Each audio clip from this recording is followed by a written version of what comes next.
Hey guys, this is Hee-Haw with Dark Moon Cards and Games. Got another deck to show you guys this week.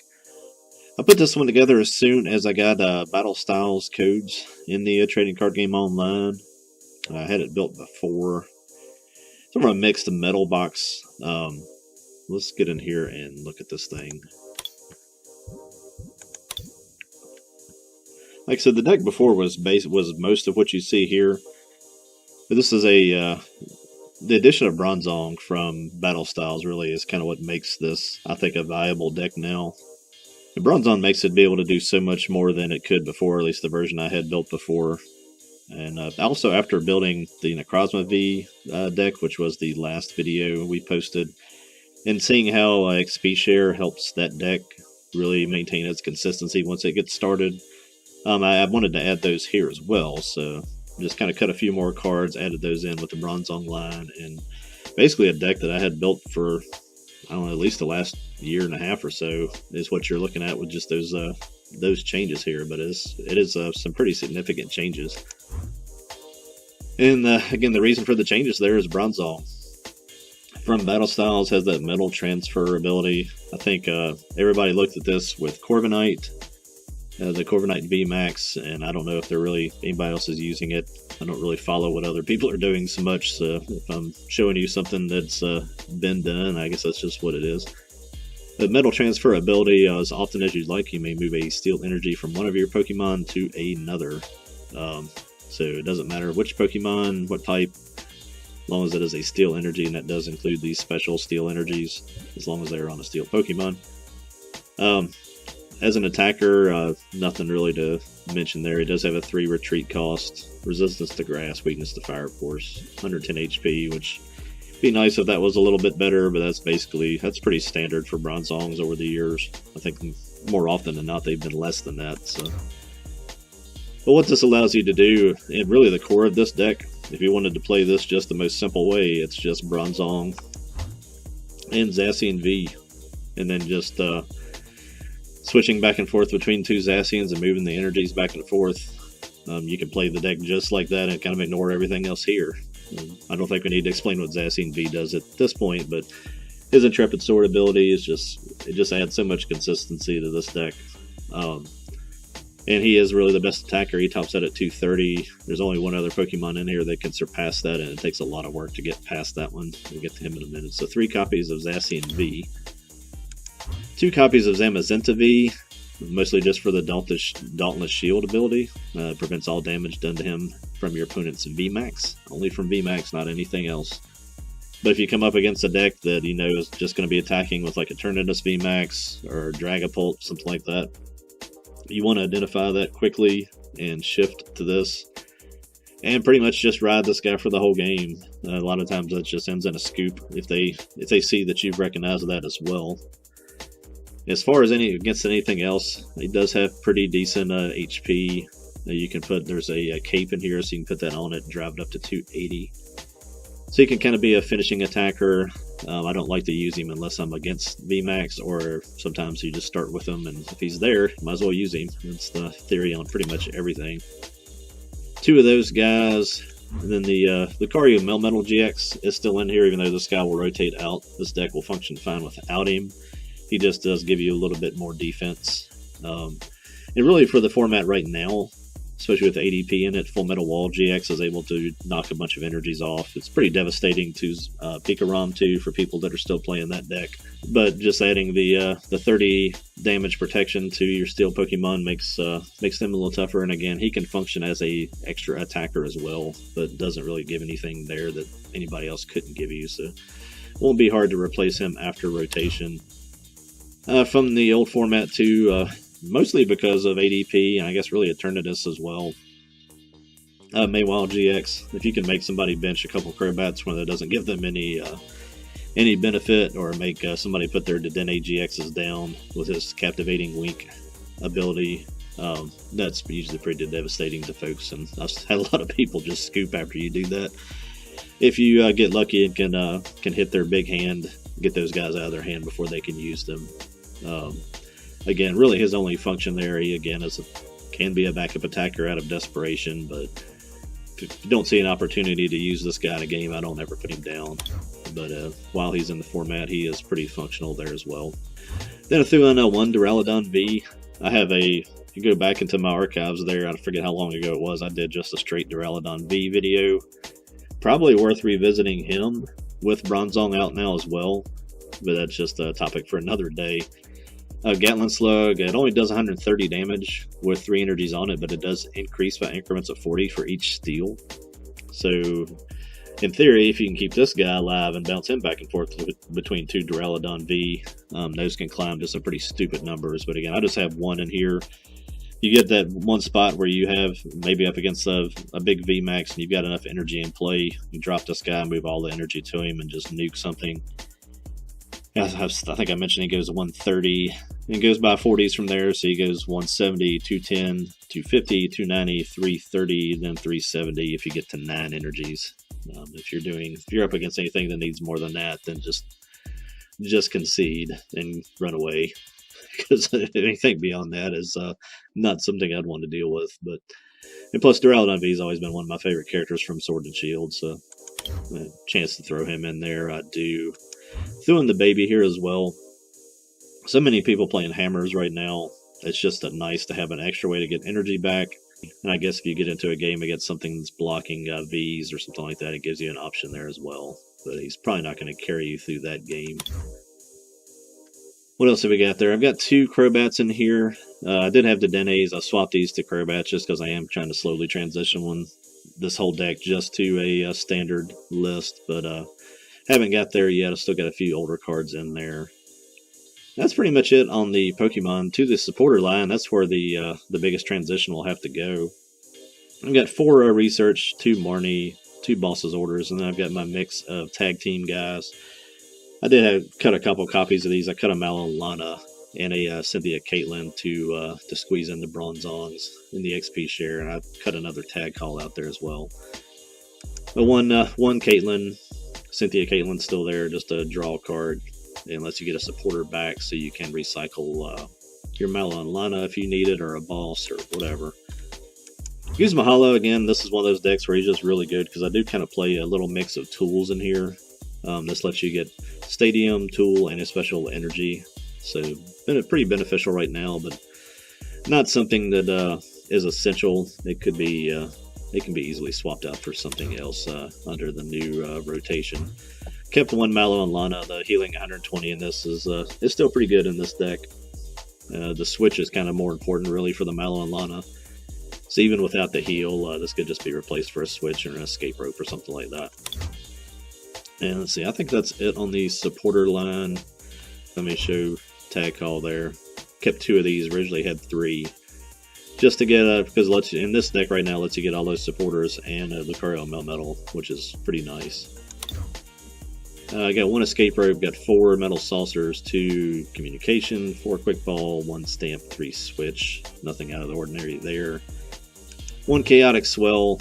It's just kind of good to throw that down early, especially when you can get it with Guzma and Hala, and it just delays any kind of stadium advantage your opponent's going to get for several turns, because they'll have to waste the stadium to get rid of it.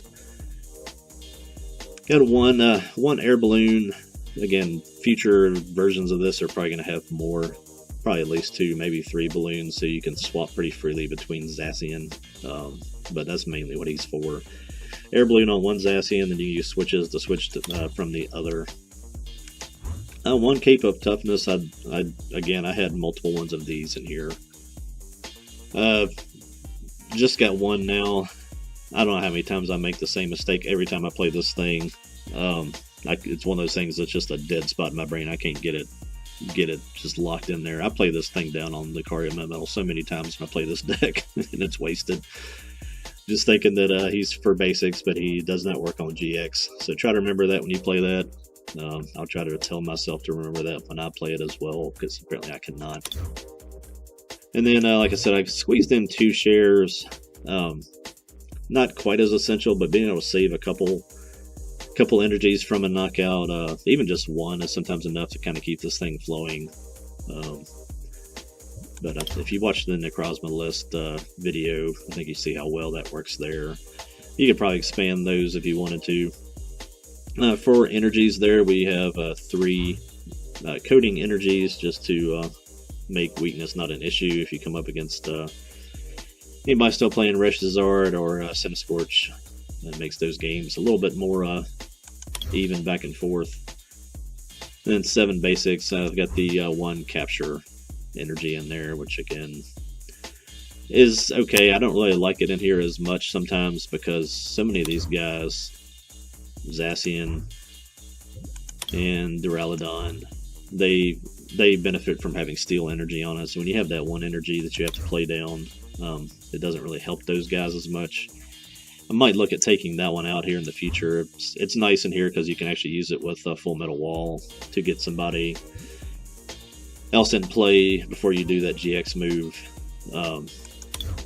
and you can play it on Zamazenta as well. But I don't think it's a key card in here. So we'll probably have an updated list for this down the road. Anyway, that's a pretty good look at the deck. Like I said, it's nice to be able to just bounce back and forth between whichever attacker you're dealing with. Like I said, mostly Zacian, bouncing back and forth between him and Duraludon, or even him and Zamazenta, just to get 2 hits. And you can heal with Malolana. It's not so much of a tanky deck. It really is kind of more of a speed-based thing. Get into the long game if you do play Lucario Melmetal and get into that. But I don't know, it's nice. It's a metal box. That's why I call it a box deck. It has lots of directions you can kind of take this thing. It's fun to play.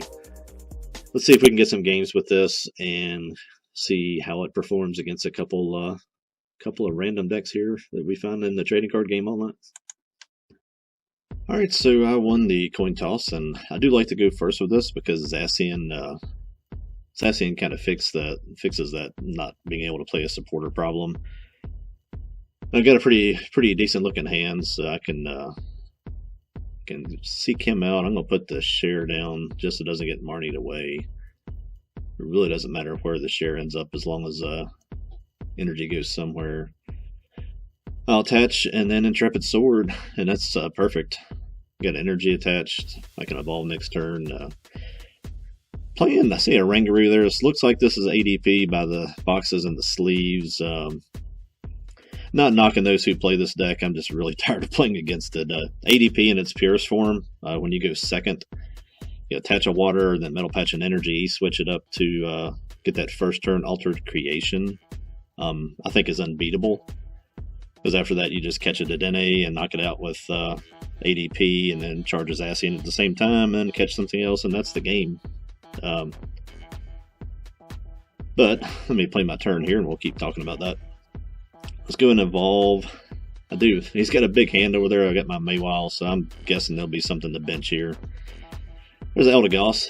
It'd be better if it was a Dedenne, but Eldegoss is good. Clogs that bench up. He gets no benefit from it.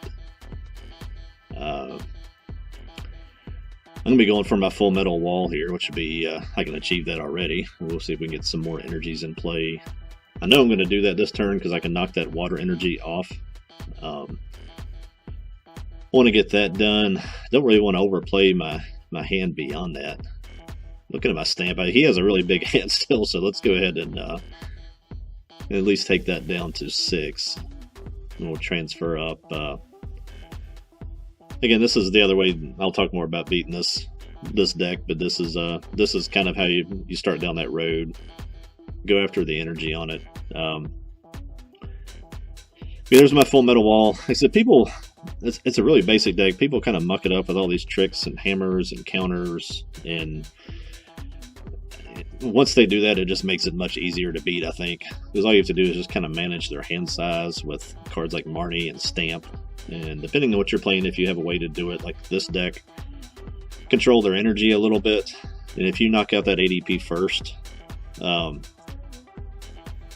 whether you have to 2-hit it or 1-hit it or whatever, I think it's a win against this thing. It still can still come back and get you. There's the Altered Creation, but I think you'll see what I'm saying here. I like the way this is going for me. They wasted a boss there on that Mawile, which is probably a wasted play. We're going to be able to retreat him. We'll get another share down on Duraludon. just his presence is frightening to most people, so I like having him on the bench. Kind of debating playing the Crobat. I think we want to play. I want another Zacian in play, but obviously I'm going to get something knocked out here, so we're going to go ahead and use Crobat. It's not going to hurt. Let's see. I'm going to use my Holo. I can go ahead and get out a Cape. I don't need a Stadium. Chaotic Swell is in, and that's my only Stadium anyway. So we'll grab that and get another Coding Energy. Gives us another energy attachment this turn. We'll get the Cape on Zacian. Sure, there's a Tool Scrapper in my opponent's deck here as well. We got a lot of tools down here, so he's going to have to, if he gets to that, he's going to have to make a choice. He can't get them all unless he plays multiple Tool Scrappers. So we will retreat, and then we will Metal Transfer one up off of Lucario Melmetal here. And like I said, there's the first hit on this. 230, I can knock this thing out on my next turn a variety of ways. I can do it with Lucario Melmetal, do it with Mawile, might be able to switch and just then come back with the same Zacian. There's the Scrapper. See what he picks. There goes the Cape and a Share. So still got a Share in play, and I still got my Air Balloon to free retreat. And I think I mentioned that before. There's a Hammer, and hit that one. And another Hammer, and hit that one. That's not good. Third time's not a charm. You got all 4 hammers in one turn. That's the trading card game online for you. That's kind of crazy. Let's see. If it doesn't get a knockout here, I'd say this is done, yeah. I mentioned kind of wasting net bosses before. Maybe seemed like a good play, but that's how this deck beats you. If it could have taken a knockout with that attack from ADP and taken 3 prize cards, then it obviously is in cruise control and it's probably going to beat me. But I think just by missing that, I think this game's probably done. I know he hit a bunch of my energies. I'm not worried about that. I can send up Lucario Melmetal here. Transfer one up. We'll be able to get one in. We can patch another back into play. Now I'm going to attack with Lucario Melmetal and get another energy back in play. So pretty much negates all the work those hammers did and gets the knockout. And my general feeling is once you knock out ADP before it takes a knockout, then basically you look at his field, all he has charged is a Zacian. So all I have to do is just target that thing down because he's got a bench full of junk, just where I talk about people kind of mucking this list up a little bit and just getting too many things in it. The Zacian will be able to make a knockout. Let's see what he picks. He can knock out my Zacian. That's fine. I've got communication. I'll be able to go in, get another Zacian, move energy up, and take out the only attacker that he has. I've still got my Air Balloon free retreat play there too, so that kind of gives me the choice to look in my deck. And there's the knockout for 3 prizes, but I think once I take this Zacian out, I wouldn't be surprised if he doesn't concede, just because there's nothing left really back behind that Zacian. We'll get mine down, retreat, and we'll move this up. I can Marnie his hand away here too, but again, I'll be surprised if I get my attack off, honestly, because I think realizes the game is over, and there's the scoop. So I'm just going to show the one match there. I played 9 games in all today, and did not lose one, surprisingly. Something I noticed as I played, though, is how broken this team-up Bronzor is with the evolutionary advantage ability. I got a second turn Zacian twice and donked 2 players. I think one was a Crobat and one was an Eldegoss start. So I didn't even get to see what those decks were. But it's kind of rare to even pull that off in this format.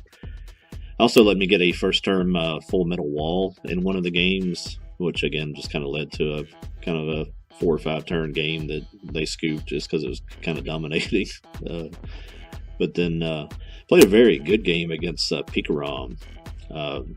My opponent actually had me paralyzed with the Choo Choo GX tag team, and I did not have a switch, but I played a Professor's Research to dig. Still didn't have the switch, but I guess they assumed I was getting it because they scooped pretty much as I drew my hand. But didn't want to show that one here just because that was a 20-minute plus match. Very long. I don't think too many people are going to probably hang around for another 20 minutes of watching this deck at work here. And I still think Pikarom probably still is maybe the best deck in the format. It's definitely one of the best three. I guess Eternatus just being so easy to play and so powerful is up there as well. But with that being said, I may have stumbled onto an actual contender with this one. This deck played really consistently well against everything and really ran over a lot of top tier, air quotes, decks there. Unfortunately, I don't really have time to do those Players' Cup tournaments or those little limitless things or any of those things. But yeah, check this list out, build it, try it. If you take it to a little tournament there and win, tell them Hee-Haw sent you. And you can actually do us one better there. Share this video with some friends, like, subscribe, help us get our name out there a little bit. Hopefully you're seeing some interesting, unique content come from here, not just playing somebody else's list and telling you all about it. So if you like that, we would appreciate it if you showed us a little love as well. This has been Hee-Haw with Dark Moon Cards and Games. Be not afraid. Later.